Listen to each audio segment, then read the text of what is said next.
Welcome to the Sacred Window Podcast. Here, we look closely at the intersections of the postpartum window, the Ayurvedic perspective on health and healing, and the universal mother principles that are the keys to giving and receiving effective care. Hello, I'm Christine Devlin Eck. I'll be taking you through interviews with professionals who are making a profound difference in the lives of their clients, conversations with individuals brave enough to share their stories of vulnerability as a way to lift up others, and my own journey through birth, parenting, caregiving, and building a conscious business. We are here to honor the sacred windows, the profound transitions in life that give it all meaning. Welcome to the conversation. And I will never be the same again. Hello, welcome to the Sacred Window Podcast. I'm so delighted to welcome two guests with me today. I have Sarah Trott and Esther Gallagher. These two amazing women are the hosts of the Fourth Trimester Podcast, which I've had the pleasure of connecting with you recently through our shared podcasts. But I am especially excited today to talk about how we can support and foster people in getting the doula support they need when we feel like we cannot hire that help. And while, this work is a very intuitive, innate, like we should just show up for one another and have this type of care, the culture that we live in requires us oftentimes to hire out that support. And what can we do when that isn't a possibility for us at this time? Sarah and Esther, I'm going to have each of you share a little bit more with our listeners about yourselves and what brought you together into this work. Sarah, do you want to get started?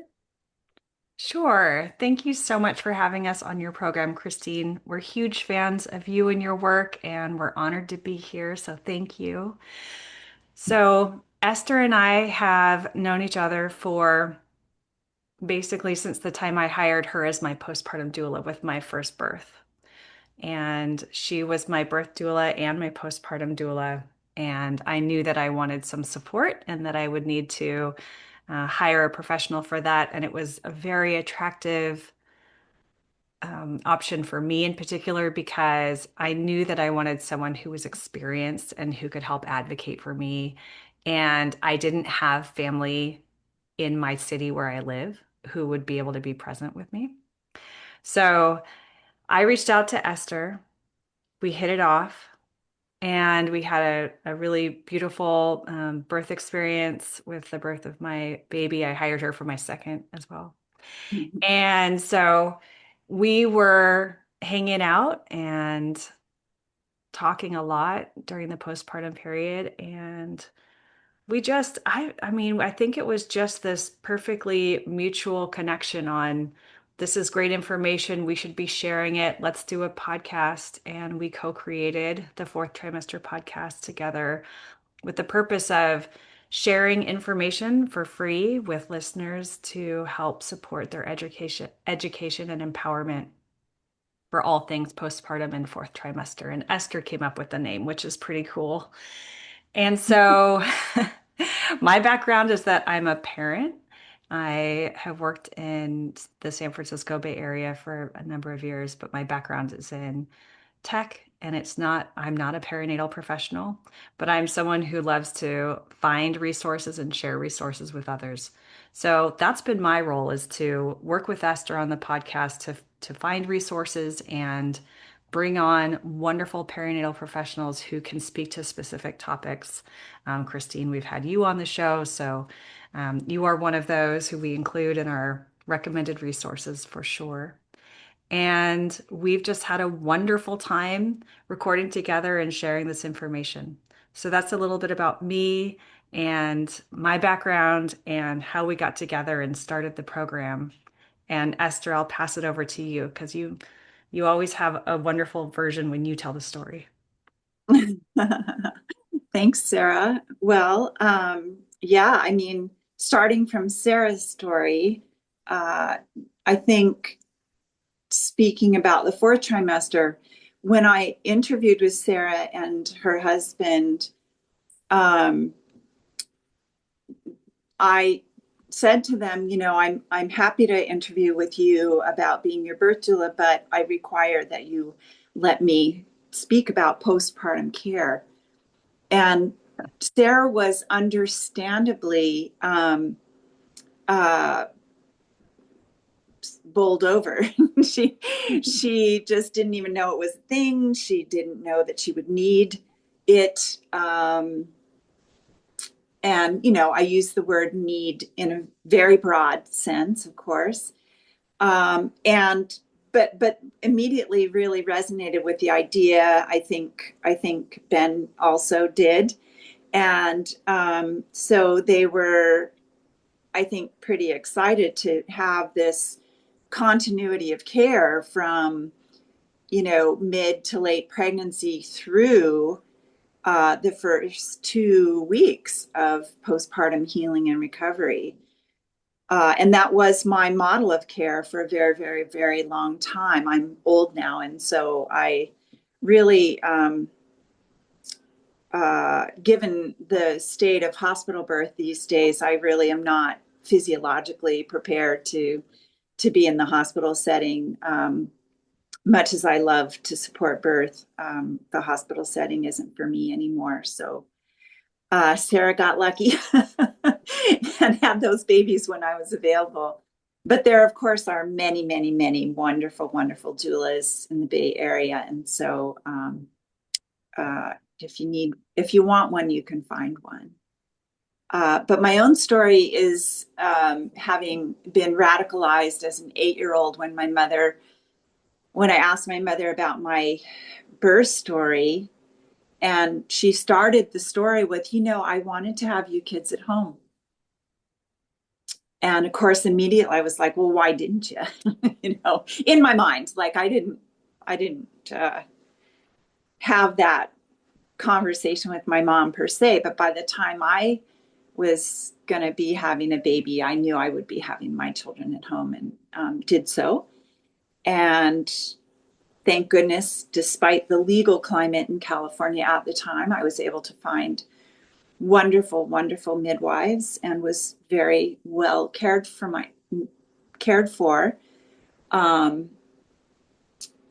Except that postpartum care was essentially clinical care.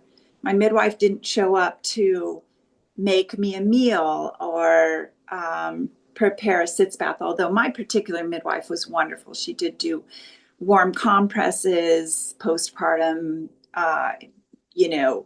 She definitely addressed issues I might have been having, and but I otherwise had no one to care for me at all. And so the idea of a doula, which is actually the term originally used for postpartum care, not birth. It was absconded with for birth doulas because we weren't clever enough to use the French term montrice as a birth support person. And we just conflated it all into one term that's now nobody knows what it means. So here we are, 48 years later. I'm still doing this work. I studied midwifery, and I became not clinical midwifery per se, but home birth midwifery in its clinical manifestations, and did home births and went to college and graduated and moved to San Francisco and began my career as a postpartum doula, childbirth educator, and then birth doula, mainly in the hospital setting, because most of my students in my childbirth classes would ask, would I be their doula? And they were already determined to deliver in a hospital despite my efforts to waylay them. So here we are many, many, many years later, and I'm slowly working my way out of my career, very slowly. So on to the question of procuring a doula, or a midwife for that matter. I can speak to that, and postpartum care in particular.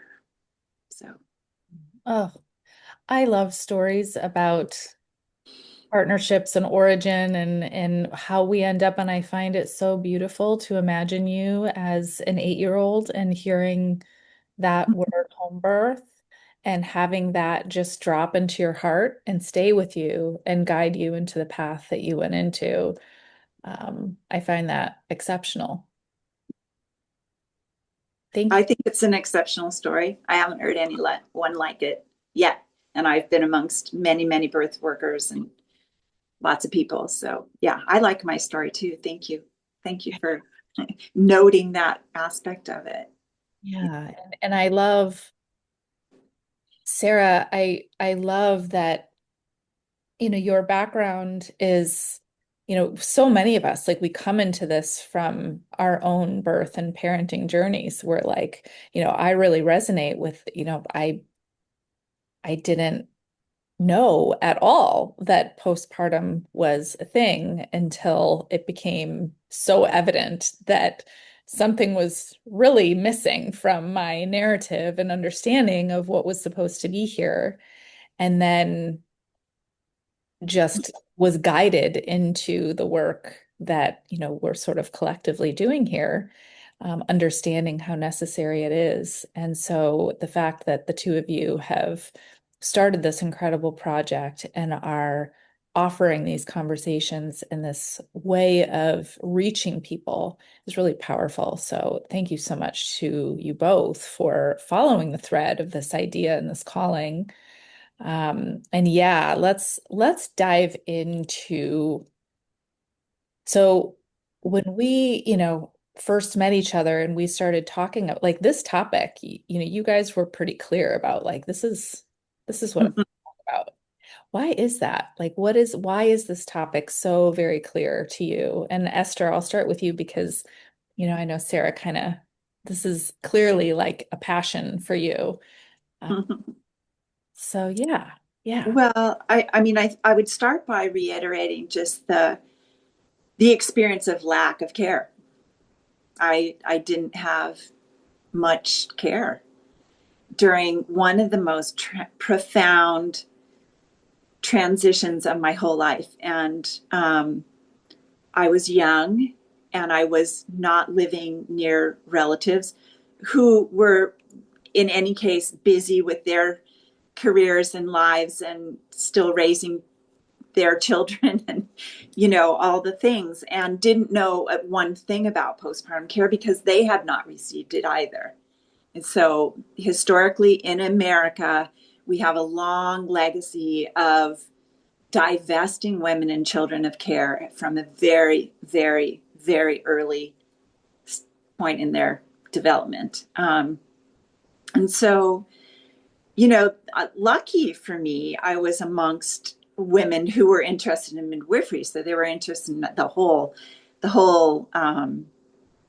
childbearing journey, including breastfeeding. And many of them already had and just, had done it. And so could offer support and experience. And there were, my mother's generation was the one that started encounter groups, and amongst the midwifery crew, the home birth crew, we had breastfeeding encounter groups, which I like to call them, to offer support. La Leche gets all the credit, but and they were my mother's and grandmother's generation. They deserve a lot of credit.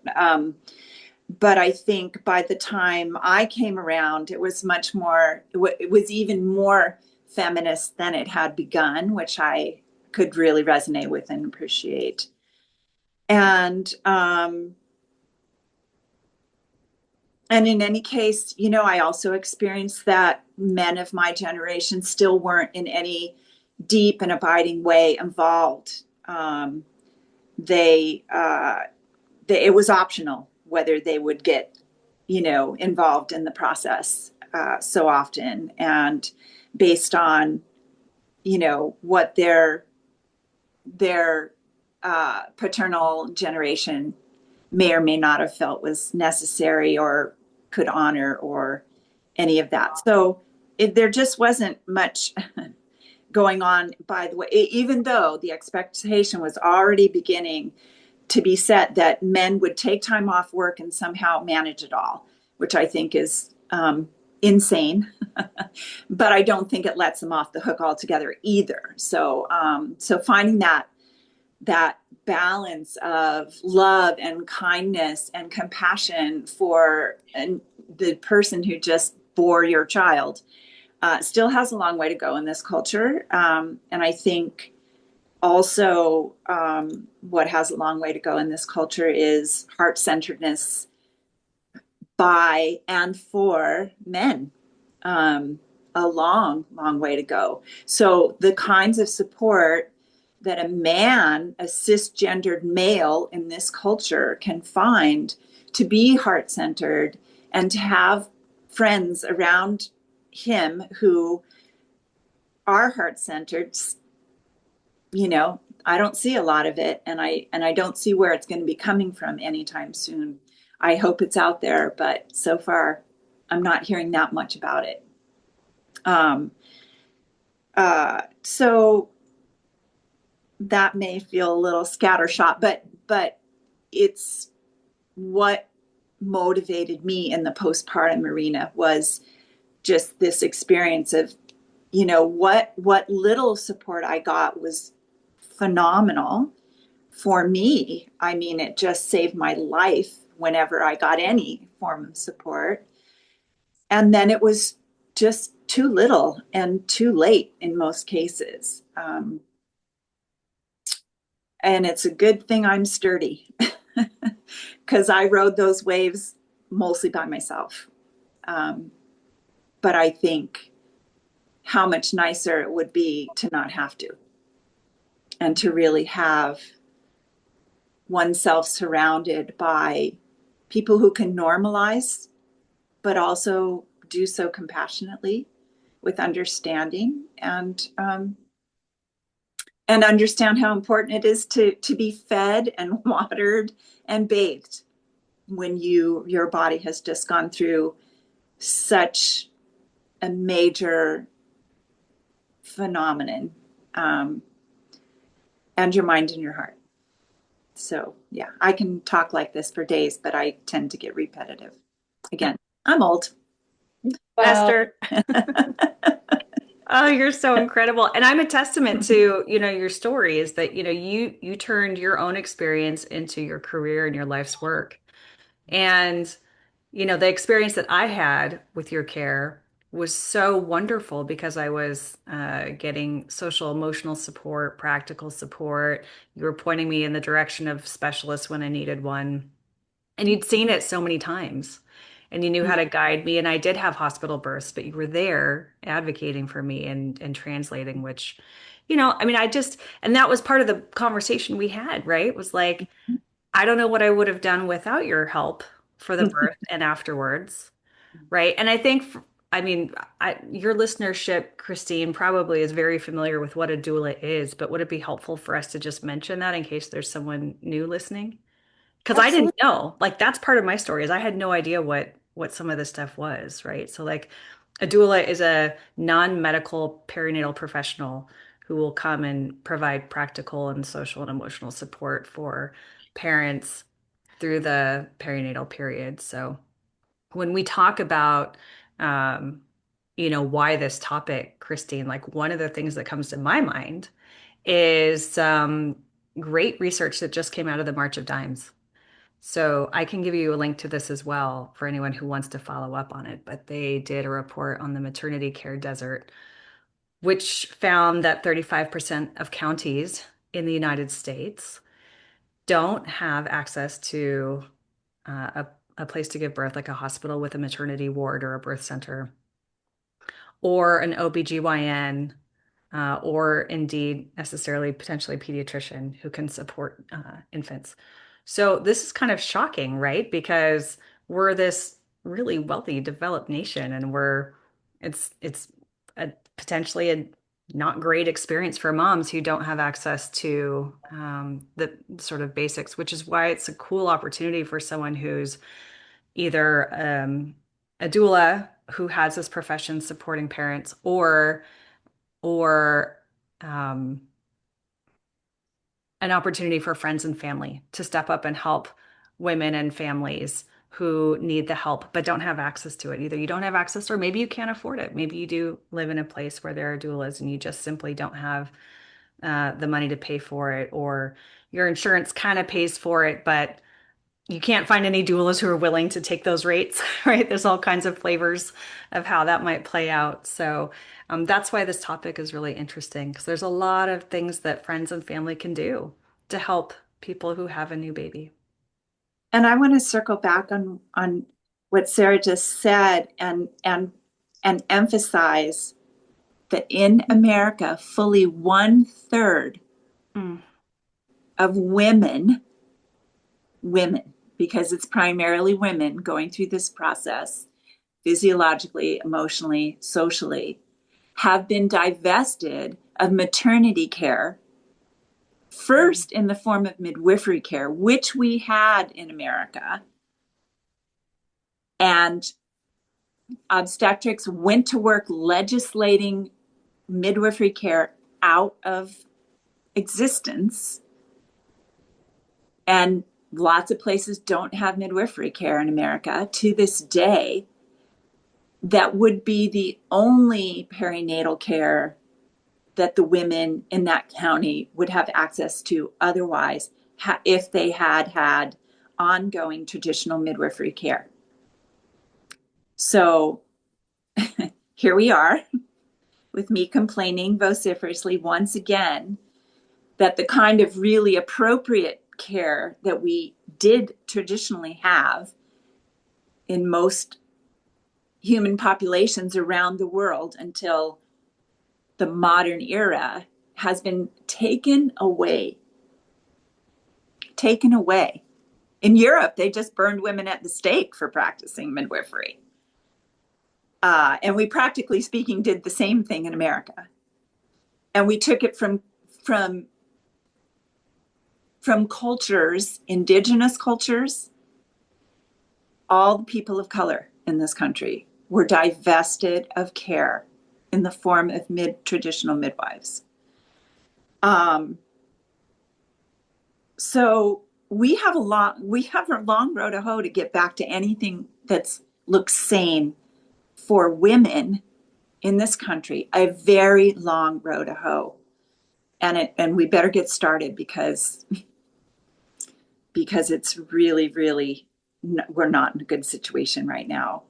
So how do we do that? And I think, first of all, we have to actually sprout some curiosity about what women need in this world and what their babies need in this world.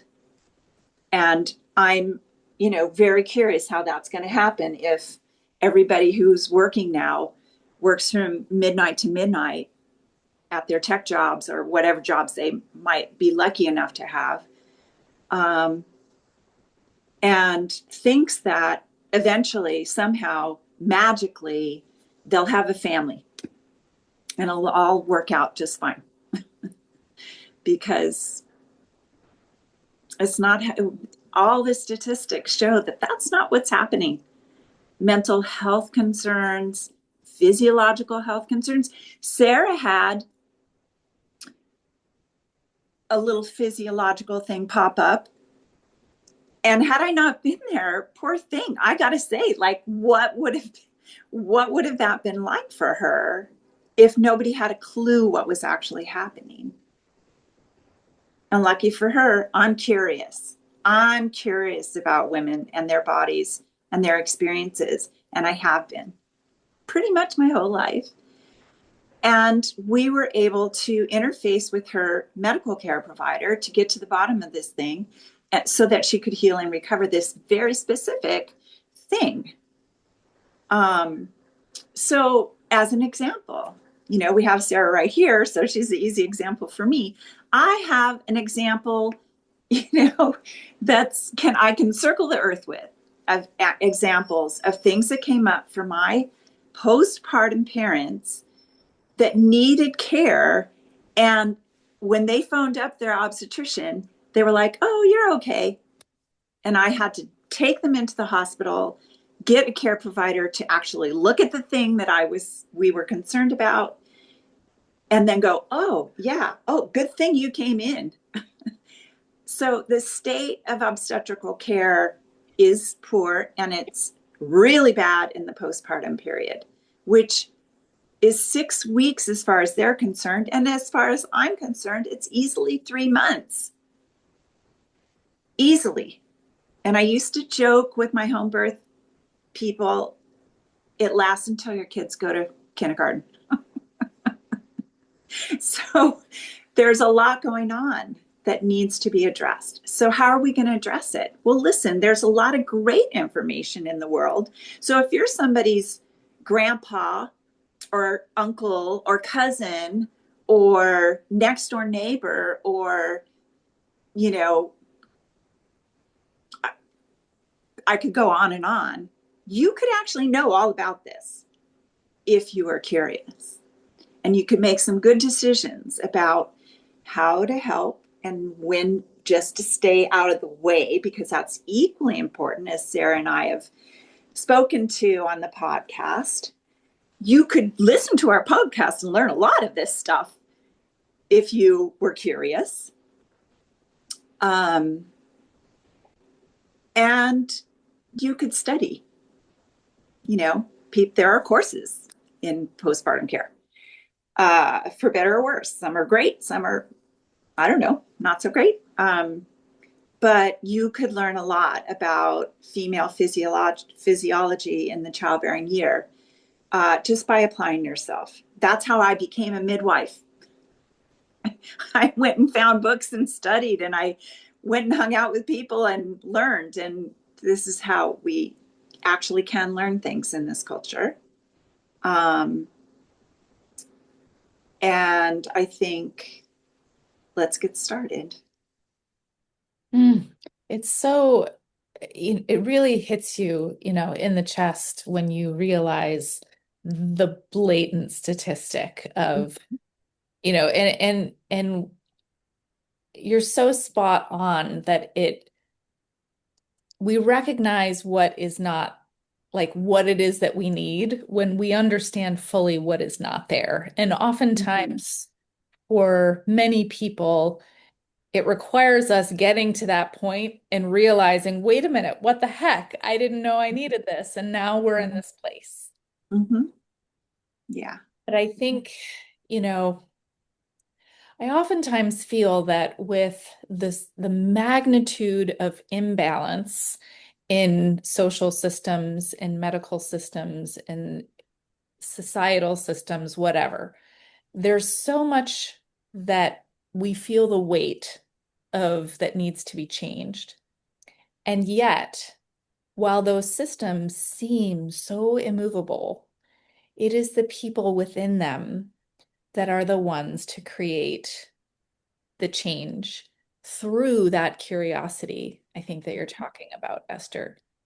So, I happen to be, and I know you all are as well, in a field where we are regularly in connected with people who are extraordinarily curious and passionate about how to correct that imbalance, what is missing, what the problems are.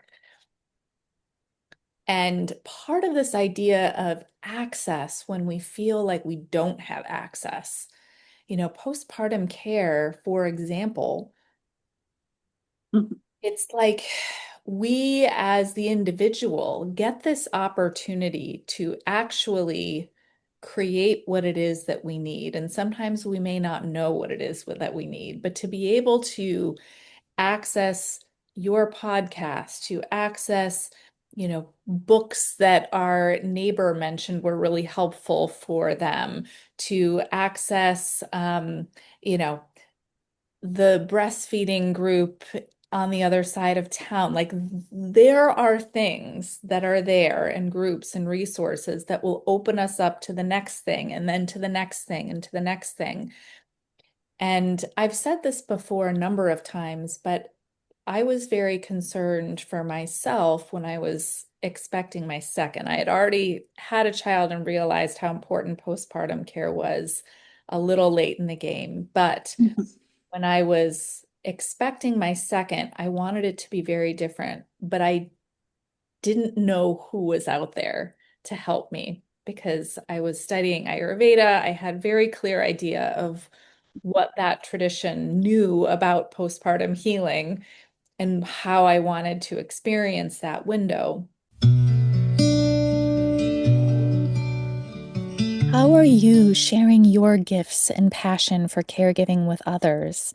In a world where education and awareness around the postpartum window is lacking or missing from our modern systems, we have a profound opportunity to shift that paradigm. You may be a few simple offerings away from making a truly impactful difference in the lives of mothers and families in your community. We are here to support your journey in the ways that work best for you. Schedule a conscious care strategy session to meet one-on-one with me, and let's identify the right next step for you to begin a path of conscious care for new families that fits your life and your needs. Visit www.sacredwindowstudies.com/strategy-session to schedule a time that works best for you.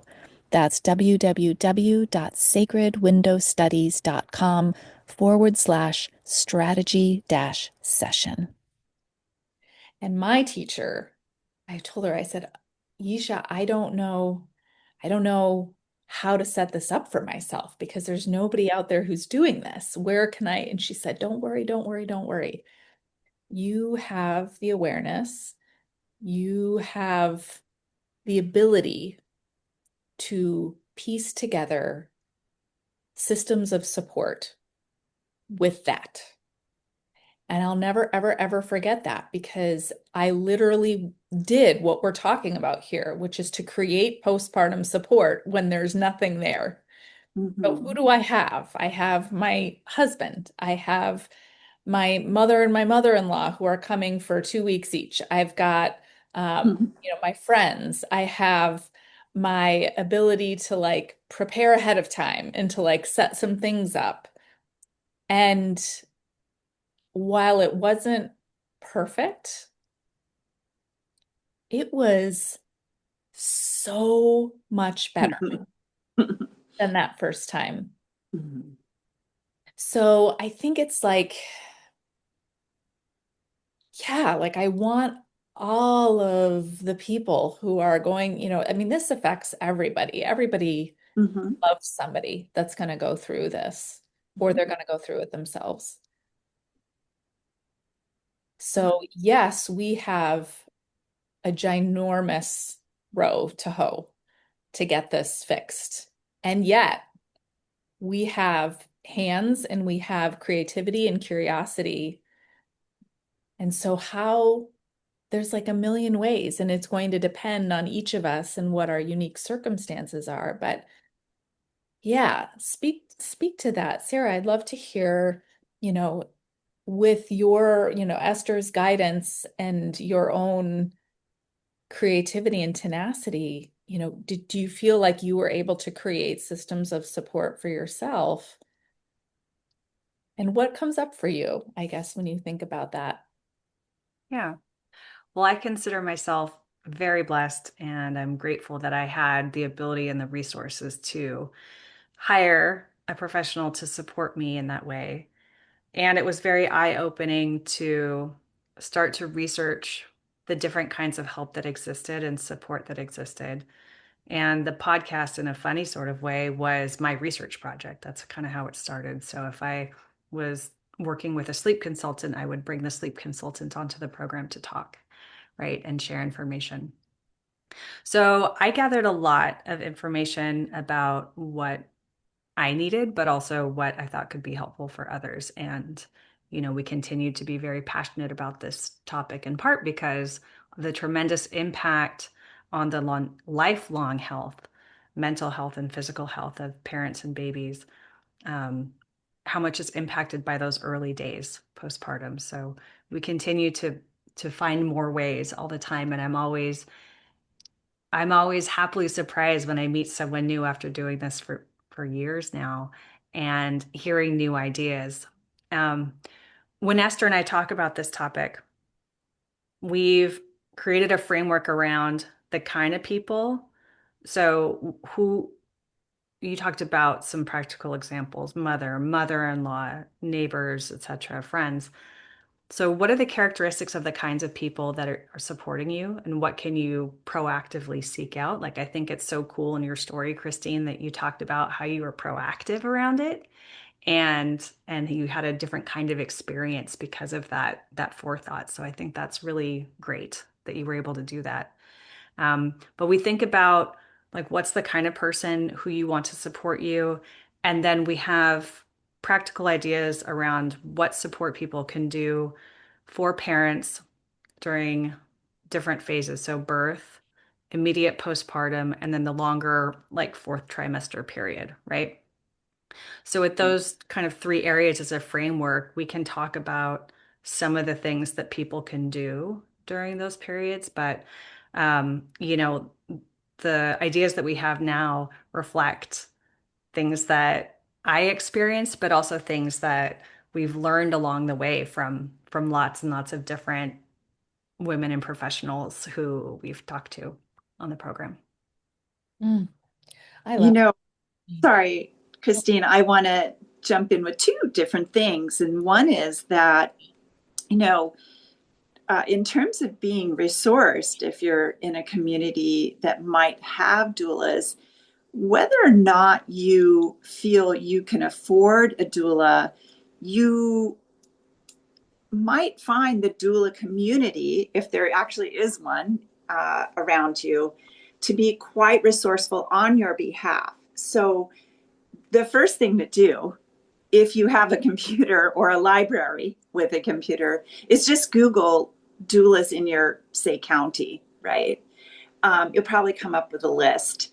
And then, give one or two of them a call and say, I'm low income. I have this, I don't have family around. They will talk to you, and they will set about attempting to address your needs. In San Francisco, of course, we've got an amazing network, and I can, if somebody calls me and I'm not going to be able to care for them directly, I can send off a post that they email me out to the listserv, who's available, who's got these particular skills, if that's what's being, named as needed, et cetera, et cetera. So, I think that's one little thing right there. And then to circle back on what Sarah's saying about the different periods, because as you've experienced, as all three of us have experienced, and zillions of women before us, there are, even though we're individually and somewhat uniquely going to be having these experiences, they're human animal experiences, right? And so understanding the developmental trajectory of first trimester pregnancy, second trimester, right? Like, we can divvy them up any way we want. And we do divvy them up into trimesters, sometimes too much. But somebody who has a clue about how these different developmental phases string together and what's normal is the baseline person you want to have around you, whatever the phase is, right? But also somebody who, while being able to normalize it, is not dismissive. Each of these experiences strung together is profound in and of itself, and as a part in a long stream of experience. And so to have somebody who's going to show up and just say, oh, well, that's the hormones, to have you taking your Motrin, would you like a glass of wine? Maybe not, right? If you know that's what you're going to get from the person who you otherwise would love to be able to have show up, you might take a deep breath and think about, okay, is this person actually going to be able to support me at a time when I'm feeling really kind of emotionally overwhelmed in a positive way? Maybe not so positive, but in any case, isn't going to just say, well, this too shall pass. It's true. And I've said it many, many, many times, but not without leaning into what's also underneath that, which is, what are you feeling right now? Would you like to talk about it a little more? Yes, it can feel a little crazy. But before we call the psychiatrist, let's talk about what is normal and what is spiritual transition, and not just physical or emotional, but part of a spiritual transformation and a personality transformation that has to happen and isn't psychiatric per se. So it's nice to know that if there's a person in your space when you're going through something that's pretty profound, that they can handle it, right? So I always want to mention that. And, the dynamic between individuals is what it is. And it's not going to suddenly crack open and be perfect when you have a baby, sadly. So choosing wisely amongst your support people is unfortunately part of the job. You kind of have to also do that, and not just assume that if your mother comes, she'll be glorious. She might be. Lucky you if that happens. But if she hasn't been up to now, she might not be, just because you have a baby. So, that's kind of, I always feel a little harsh saying something like that, but I think I've experienced it secondhand in my work for decades now, that we all naturally long for our own mother to be the person who shows up and just carries us through this experience in a seamless, loving, spiritual way. And if that's not the relationship you've had up to now, I wouldn't bank on it, right? It doesn't mean that your mother can't be amazing at some very particular things, which you're going to want to then be very specific with when you say that you would like her care and her help. So, yeah. You tapped into something really powerful here, Esther, because there's this invitation to become so honest with ourselves about what it means to feel cared for, like what those qualities are that we are going to require around us. And some of it is things that we don't quite know yet. If we haven't been through that, we might not know what it is that's going to be the thing that is helpful. And yet there's also this, like, it feels like this war of like what we think we should need or should not need, but what we actually do need on like the most foundational level. So it's that real loving, honest reckoning with ourselves and honoring of ourselves to say, this is what it feels like I really need. And if this is what it feels like that I really need, this It's is the true. type of person that I would like with me. And it transcends the layer of social acceptance of, well, I don't want to hurt so-and-so's feelings, or if I get this type of support, everyone's going to think that I like don't have it together and I shouldn't need this because nobody else had this, or like there's all these layers that, you know, as you said earlier, Esther, like we have been divested of care for generations. And so the bravery and the honesty to say, no more, I will be cared for, and my child will be cared for because of that. That's badass. That's so honest. And it takes so much self-love and courage to be able to stand by what that means. And I cannot think of something more beautiful. I cannot think of something more loving to self and therefore to everybody in the world to be able to stand by what it is that we discover our needs actually are. And not to put too fine a point on it, but that is physiologically, in a way, sending a message to your child that they too, right, are valued enough to have the example of a mother who prioritizes their care by being cared for appropriately. Yeah, it's a great example. Most moms are going to do it anyway. They're going to put that baby first, however they can, however they're able. They will do what it takes. But should we take that for granted for some reason, just because that's true in the world? I don't think so. I don't think that's a good model of care, you know, to just put it all on mom and say, well, she's going to do it whether we feed her or not. Right? And you were talking about foundational care.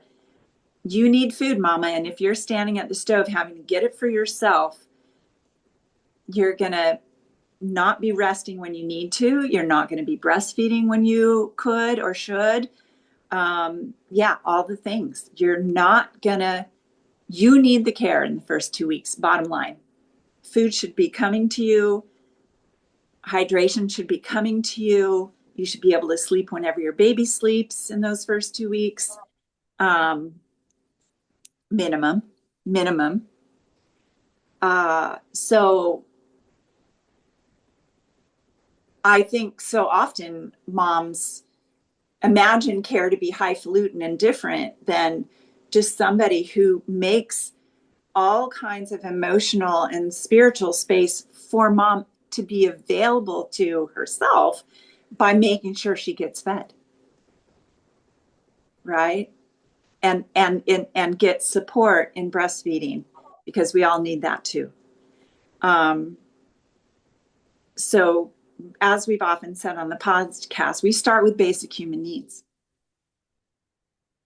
And we move up the, you know, Bronislavski or whoever, I can never remember the name of the guy, but I know who it is. You know, that pyramid of human needs. And you start with the physiological fundamental and you move yourself up the pyramid. It doesn't do a person a whole lot of good necessarily, although one could make an argument for it, to be ministered spiritually if they're starving. Right? Let's feed people first. And Sure. then see what happens spiritually. Yeah. And Esther, I want to go back and mention something, because I know that you're a big supporter of mental health support. Mm-hmm. And I know you were making a point earlier about, I think it was psychiatry. We have said many times, and we've heard many times from all kinds of OBGYNs and mental health professionals that having that support is very valuable. And I know you weren't saying not to get that support. No, I am not. Yeah. No. Yeah. But I also think that I've showed up in houses where moms are going off the rails, and I ask, has anyone fed this mom, and when was the last time you saw her actually have a healthy meal? And the answers make me want to scream because of course she's losing her mind. Of course she is. She can't sleep. She can't breastfeed. She can't do anything with ease or comfort or just savoir faire because her blood sugar's in the toilet. So you get my drift, right? Like I understand what you're saying, and I just wanted to clarify. And if there's people listening and you want to hear some practical ideas, we actually have a guide on our website that's free to download, a fourth trimester guide. So if you want to get a sense of some of the things to consider, if you're like, I don't know what I don't know, it's a really nice starting point that Esther and I have put together based on all the information we've gathered from Esther and also other professionals who we've talked to. We wonderful perinatal mental health people who've come on our podcast. And exactly. Well, it goes done the work.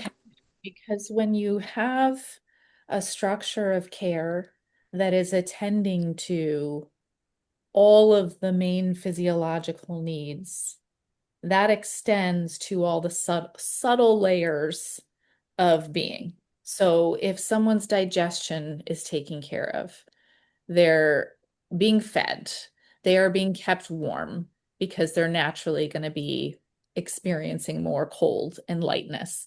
They are being attended to, they're being listened to, they are being, their bottom is being, there's attention to, support in mobility, however their birth went. If there are people there who are attending to their basic physiological needs, then they're able to feel more safe and opening up, and then accessing those more subtle transitional layers of healing. And it goes on and on. And I read this like a really beautiful thing in the past week that was talking about how the advice that our great grandmas, and it seems like old-fashioned advice, but it was all things that attended to these exact things. So if a big conversation is coming up with your partner, do it after dinner. If you are feeling overwhelmed, go step outside under the sky, and it creates this feeling of scope of, okay, I'm being held by something much bigger than myself. If we're feeling, overwhelmed, or putting something, getting under a warm blanket because it settles, it's heavy, the weight of it helps. So there's all these aspects that are medicine, that are regulatory, that are care. We're not talking about postpartum care being this elusive, I don't know, I can't, even imagine how that would go. Yeah. We're just talking about really foundational human loving care. Yeah. And if for you can those fluff a pillow, you can help somebody. Yeah. Yeah. And if you can plump a pillow and not be in their business, even better. Right. No judgment. No judgment support is the idea. Yeah. And that's to your point, Esther, about, finding someone who can help you. If you have a friend who you think can be non-judgmental, who you are really comfortable with, that's the friend you want. Right. We talked about in past conversations around this topic, things like having that person who you trust, who's that non-judgmental friend, look at your birth plan and your fourth trimester plan with you. So they know kind of what your ideas are and what your desires are. We talked about them potentially even going to birth prep classes with you or postpartum education courses together. We talked about having them help you pack for the hospital, take you to the hospital, take you to your birth center, be with you at your home if that's where you're giving birth. We talked about all kinds of practical things they can do in that first 2 weeks. So Esther, you've hit on the main ones, right? The hierarchy of needs. So keeping you warm, cooking for you, cleaning your bathroom. You can just have a list of things, laundry, whatever, that you're comfortable having someone come in and do for you, stick it on the fridge, and then anyone who you have supporting you can come in and just pick something off the list, which I think Can is I add a to really that neat list? thing. Oh, sorry, Sarah. Of course. Let Yeah. me add this to the list. Put Yeah. it on the list that this person's going to be feeding you every 2 hours. Not this person, but a person, some person is going to be bringing that food to you every 2 hours when you breastfeed. Every 2 hours, people, or more. They're going to be feeding you, spoon feeding you while you're feeding that baby in the first 2 weeks while you're figuring out breastfeeding. If you have people who will do that without making a big deal out of it and actually really feed you and not make you have to do the work, you have found an angel. Yeah. Well, we had someone come on and tell a story about how they were at home with their new infant in their first week, and they had all kinds of family and friends like there in the home who had offered to help. And the challenge for a lot of people, and in this woman's story, was she didn't like asking for help. Yeah. It was very hard for her to ask for help. So there she was in her own home with lots of people there on the face of it to help her. And she was making scrambled eggs for herself in the kitchen. And someone came up to her and just said, "Let me do this." And that's what's so hard, I think, about this for a lot of people, which is getting over that idea that we have to do it all ourselves, or that there's something negative associated with asking for that help. So I wanted to mention that as well. And I know we're probably needing to wrap up pretty soon, but we'll be sending lots of links and resources to you as well that have ideas for these lists so that if someone wants somewhere to start, they've got a starting point. I really appreciate that, Sarah, because that is, to me, what has been feeling like the heart of it, that amidst the current reality of being divested of the care that should be built into our social systems, we have the opportunity to be radically courageous and honest with what it is that we would like to experience and do the hard thing and ask for the help. Yeah. And what happens on a subtle level to our own sense of self and to those around us when we have the ability, even in the face of judgment of others, potentially. When Well, we know there will be that. yes, there will. Yeah. And there is something. Can't be the thing.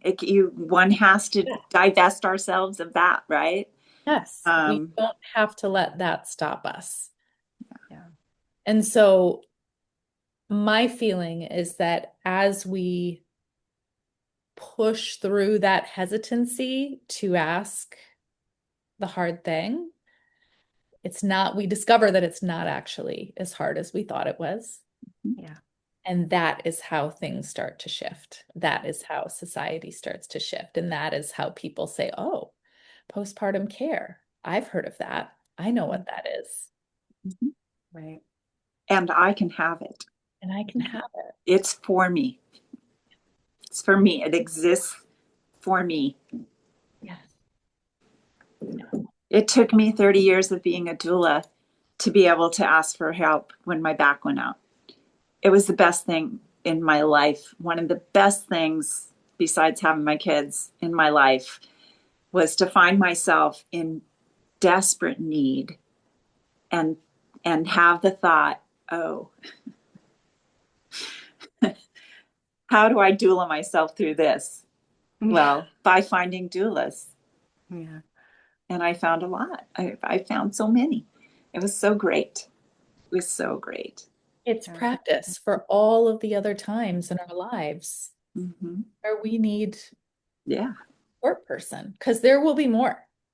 Yeah. There will be more. Well, thank you so much for having us on the show. This has been wonderful. This is a really important conversation, and I think it could have gone on for far, far longer. So I want to thank you both for this opportunity to talk with you, for Thank you. doing what you're doing. And I'm really excited for people to listen to this. And thank you, Sarah, for the links and things that we'll add to the show notes for people to learn more and get your guide. Is there anything that you wanted to add before we close, either of you? Well, I'm just going to add the note that if I had my own birth to do over again, and the universe had made the circumstances such that I would have asked my dad to come care for me, because he loves to cook and nourish us. I always felt like that was a thing with him, from the time we were little, and that it was gratifying for him. And he's a curious person, and he knows when to step back. And it's not that my mom isn't all those things as well, but just because we're a female person doesn't mean the best person for us is always also a female. So I like to crack open this idea of it being a cisgendered operation. It isn't. People of all kinds of bodies give birth, chest feed or don't. And, the best person for us might not be somebody who's ever given birth themselves, if they're the people who can be available in the ways that we've been talking about today, from those basic human needs on up. And again, just to say, you don't need just one person. You're probably going to need a very teeny tiny group of great people who are available and can tag team with each other. So, yeah. I love that. Thank you, Esther. Great. Well, I will just add, don't be afraid to ask for help. It's actually wonderful to surround yourself with resources and to be empowered. So we'll leave it at that. Our website is fourthtrimesterpodcast.com, and we'll send links for the show notes. Thank you. Thanks so much. I really appreciate this conversation.